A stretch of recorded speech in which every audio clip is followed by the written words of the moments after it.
which means you no longer consider any latent as being more important than the other, right? So before we said that for the zero temperature limit, you have a point, right? A y point here. Then you have to do a minimization in this latent space such that you find the closest point, right? And so you found the z check, which is the latent that best, gives me an approximation of my sample I have. And then I was computing the square distance. That was my energy, right? And so if it's super cold, you only have one z check corresponding to my y sample, okay? And this might lead to overfitting because you just have one point only, right? One location.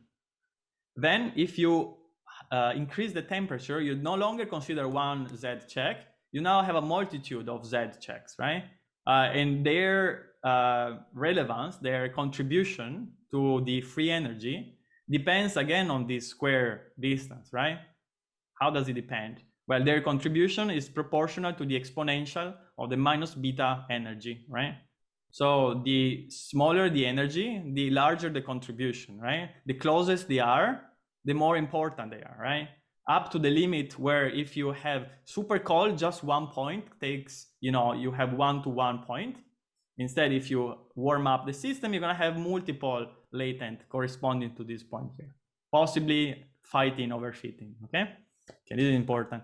If you crank up the temperature, you start warming up the whole system, not only these regions of latent will be corresponding to this one, but all of them.